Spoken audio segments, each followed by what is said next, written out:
Hello there guys and welcome back to the channel. So today I have an absolute banger of an alliance war. It's ASR going up against NEWN, and NEWN's extremely capable alliance war alliance. They finished in top 3 in the previous season, and ASR finished in top 3 not the previous season but seasons before. So both of the teams are capable of finishing in top 3, and it will be a very close war. I have in total of about 12 fights. I put in a lot of work in this war, and therefore the video is going to be quite long as well. I'm going to be doing part 1 in section 1 and 2 and some fights in between, and then some mini boss action there. So for this war I'm going in with a Warlock, Human Torch and Quake. Now first fight is Man-Thing with Arc Overload and Vigorous Assault, and it's actually a very good placement here. And Warlock's actually not quite ideal counter for this fight because well, if Man-Thing gets to throw his special attacks, he will trigger regeneration consistently later on. And he is Armor Break and Bleed debuff immune, so it is kind of tricky to mitigate all of that power he will be gaining, largely also thanks to Mystic Dispersion. And he can nullify my armor up buff here on Warlock, and that's gonna give him more power. He places buffs himself on me that do expire, which again gives him more power. And this fight was getting quite dicey. Now I was trying my best to remain focused, kind of slow play it somewhat slightly, make sure I do not give him too much power, have the infection active pretty much at all times as well. As we can see here, I am trying my best to kind of like keep that power in check, and obviously Man-Thing is also a stubborn defender, which makes it all the more difficult. Now unfortunately I did make a small slip up there, so I did get tagged, but just gonna move past that. It wasn't too big of a mistake, thank God. And this war in itself for us started quite atrocious. We started this war extremely poorly, and we amassed 5 deaths very early on, at a point where NEWN had a 0 death, and it was looking quite bleak for us. And we managed to make like a very big comeback story, pulled ourselves together, and well, just stopped dying. And then NEWN, as they explored more and more of the map, the death numbers kind of equalized. I will leave the rest of the war happenings towards the end bit, but it was very stressful war, very harsh start for us as an alliance, and that just added more and more to the pressure of not messing up. So here Warlock, I dropped a level 3 that fully power drains the Man-Thing and does decent amount of damage, and then I finally was able to finish out that fight. Now, it wasn't the quickest fight, but it was relatively decent under control, I'd say. Next up, I'm going to be going against Tigra, and Tigra has Masochism active, and this fight actually did worry me slightly. And the reason for it is because Tigra is already one of those champions that commands a lot of space on the map whenever she throws heavy attacks, whenever she throws special attacks. And I was genuinely worried before this fight that I will end up getting cornered, so that was kind of like at the back of my mind all the time. But at the same time, Human Torch is an absolutely amazing Mystic Killer. I did make a small slip up initially because that first double medium kind of threw me off, but outside of that point we can see that she completely melted down. The rank 3 Human Torch just finished out the fight so fast, so effective. Alright, next up, had to wait for my alliance mates to make a move because I was out of energy, and here we have Corvus Glaive, and I'm going to be bringing in a Quake for that. It isn't maybe the best way to deal with it, but I'm kind of used to quaking Corvuses for already well over 10 Alliance War seasons in the previous maps or whatever. And Corvus obviously isn't really a stubborn defender either, so I don't have to take any unnecessary damage in block. I can just fully dex and heavy this guy, don't need to block it forcefully.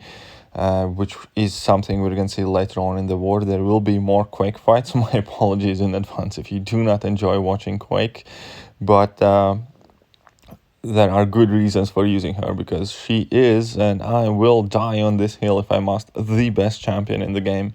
And I am so sad that we likely will not see 6-star Quake for a long time to come. But either way, we can see here that a minute in the fight, that big bad Corvus is already at like 30%.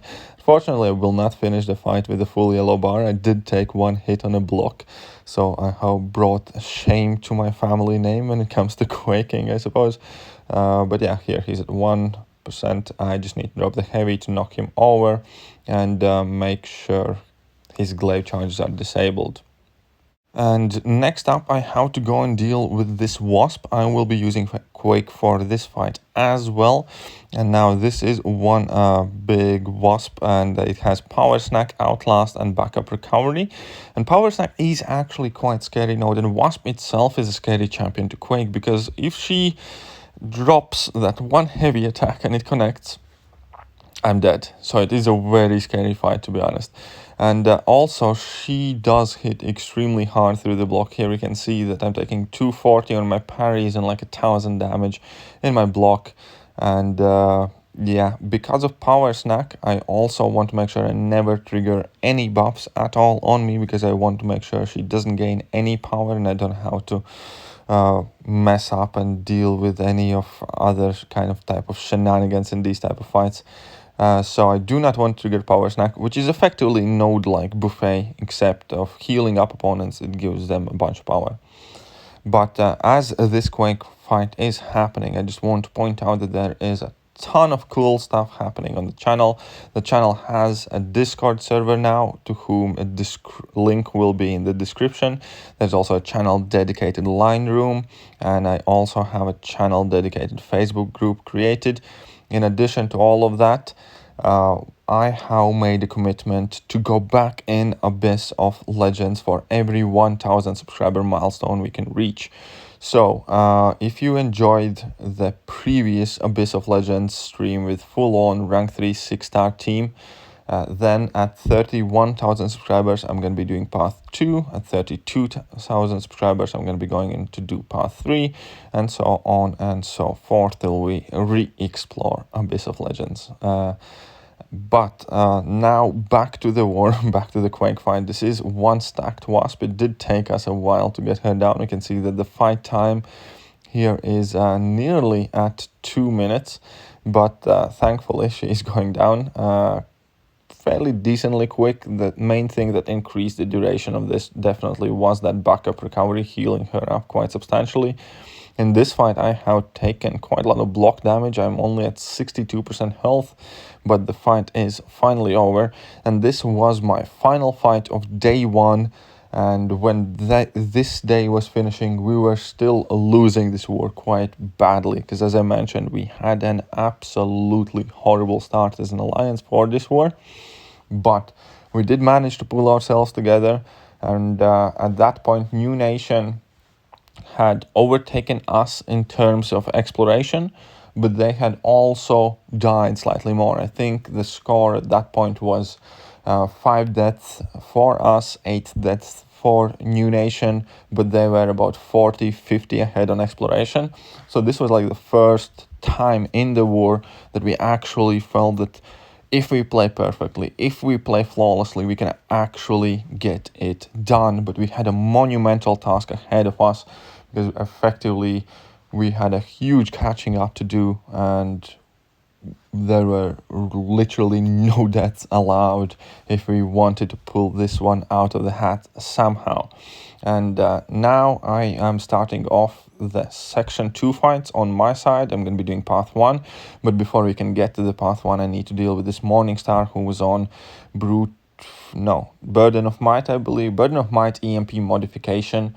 And I'm just going to bring in Quake. I do believe that Human Torch would have done an absolutely amazing job here as well.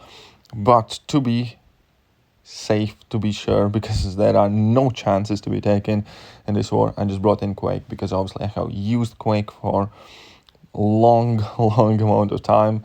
and I do feel very comfortable and relaxed using Quake. That being said, as I said it, I do eat a combo from Morningstar. Luckily with the class advantage and all that other stuff, it didn't really hit that hard, but this was like the biggest mistake using Quake in this war for me, which is a bit embarrassing, I suppose, but still, the fight is well in control. Slightly over a minute expired, and as soon as the next set of aftershocks kick in, Morningstar goes down and I can actually go on to do my fights on path 1, and the first one there is going to be Abomination. Now, I don't really know why Abomination was placed there. I don't think it has like a very tricky placement. There's Vigor and Indomitable, and obviously when you're facing Abomination, it's kind of like the only thing that you want to make sure is that you're bringing in Poison Immune. I could have Quake this fight as well, but since Quake had suffered some damage, and I do have a perfectly healthy Warlock at this point, I just chose to bring in Warlock. Also, Warlock is rank 3. Thought it would be a very quick, still extremely safe option. And even though Abomination does trigger that Vigor, obviously Warlock's infection prevents him from healing anyways.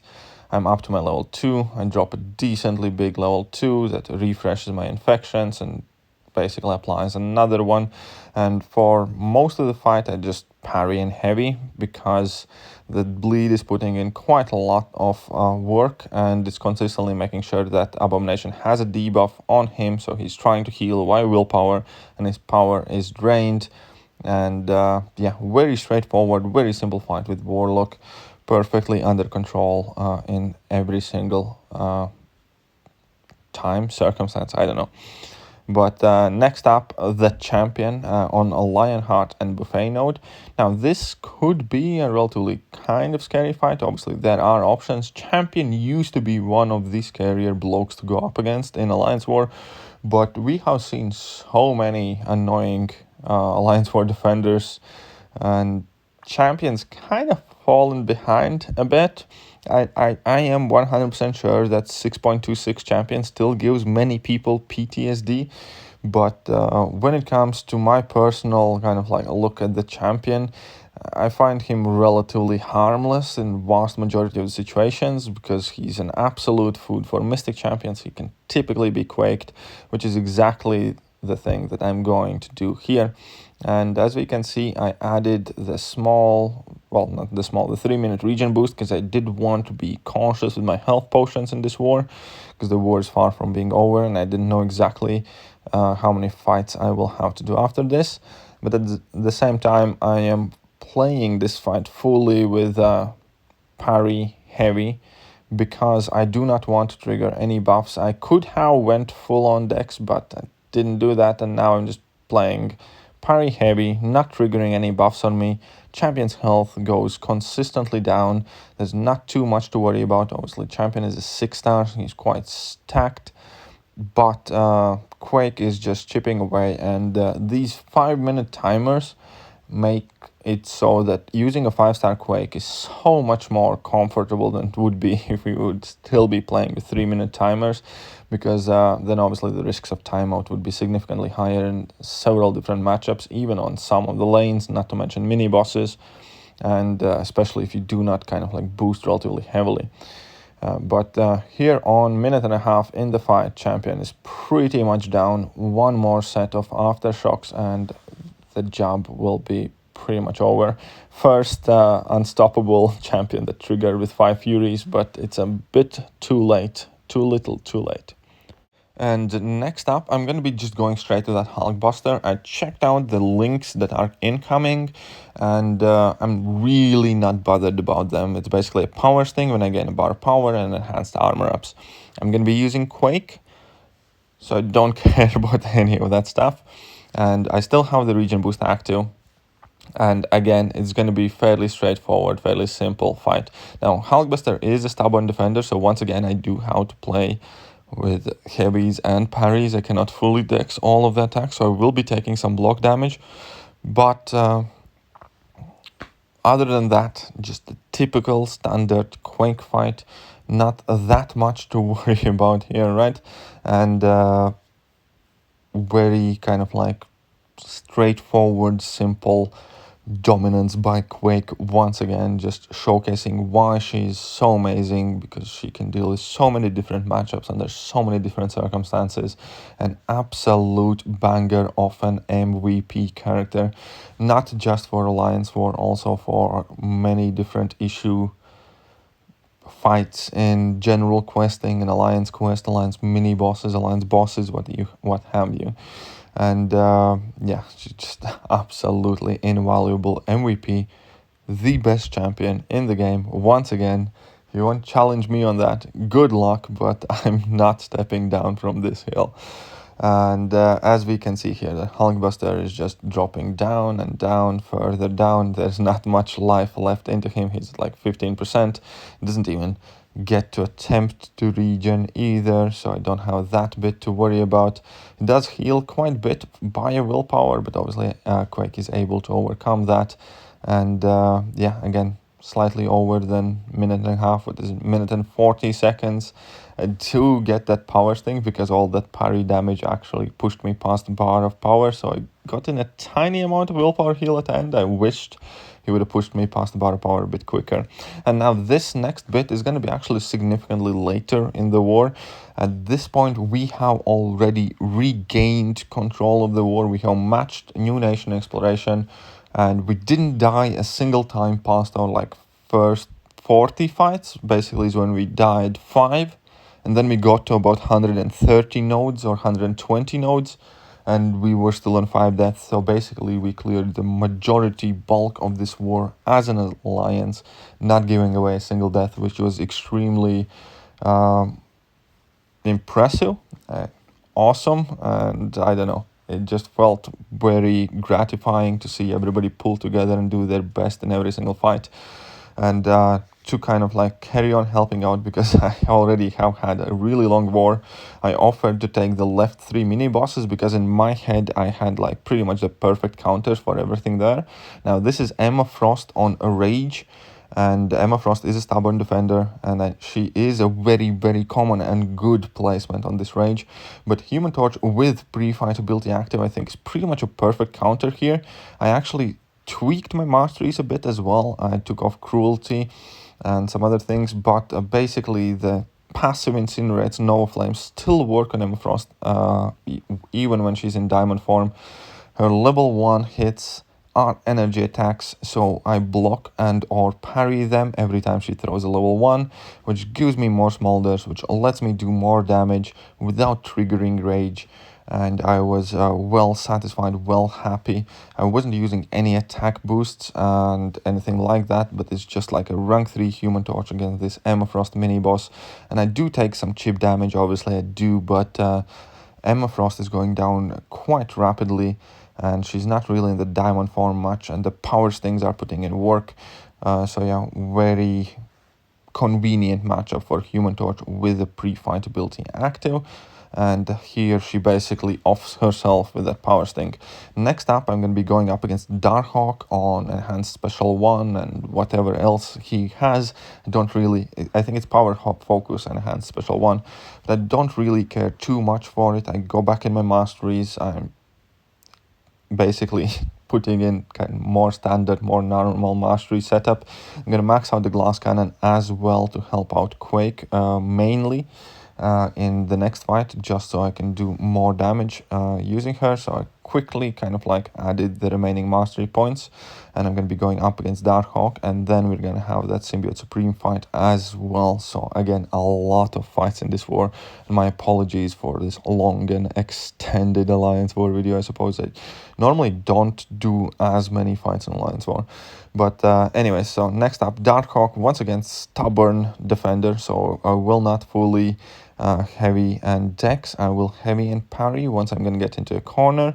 Obviously this Darkhawk is a 6-star. Again, New Nation does have a stacked defense, but as long as I don't make any mistakes, I shouldn't have much to worry about. Now Darkhawk has a fairly tricky heavy attack to work with, but using Quake I feel a little comfortable doing that as well. And here we can see that the Darkhawk, just like any other champion before him, when meeting Quake, goes down with no objections. Just heavy parry, just keep on top of my parries. Don't make too many mistakes, because that's one of the things is if you do miss your parries, frequently there's higher chance that the opponents will throw the heavy attacks. If you nail your parries, they hardly ever go for the heavy attacks off the bat. So that's another reason to kind of like be very proficient with your parries. And now slightly over a minute in, way past halfway point, and I'm already kind of like starting to think about the next fight, and that aspect of evolution, improved power gate symbiote supreme. I will be using human torch for it, so I should have a relatively decent time, but to be safe, because this again is a war against the top 3 alliance, last season top 3 placing alliance. It is very scary, very tight, and I definitely do not want to cock it up right now when it's so close to an amazing finish of a war. I'm well happy with how I did in this war, well happy how ASR pulled themselves together as a team to kind of like catch the lead in the war. So I did activate a 3-minute indestructible 3 boost, because my plan was I'm just gonna go straight forward, do as much damage as I can. If he doesn't want to throw special attacks, I will not start dancing about, because that is how this fight will go haywire. When I start getting buffs on myself from dexterity, when the staggers hit me. So the plan was pretty much always just go straight forward, face first. If he doesn't want to throw special attack, don't make him, just eat the level 3 and rinse and repeat. I have indestructible 3 boost, and this is the kind of fights and moments they are made for. But luckily everything pretty much works out perfectly, didn't really need it, and the fight is over. And currently the war is actually still happening, but it is looking very, very likely that we will in fact win this war. So that's awesome, and that is also pretty much it for today's video. So if you did enjoy it, hit that like, hit that sub button, and I'm gonna catch you guys soon. See ya!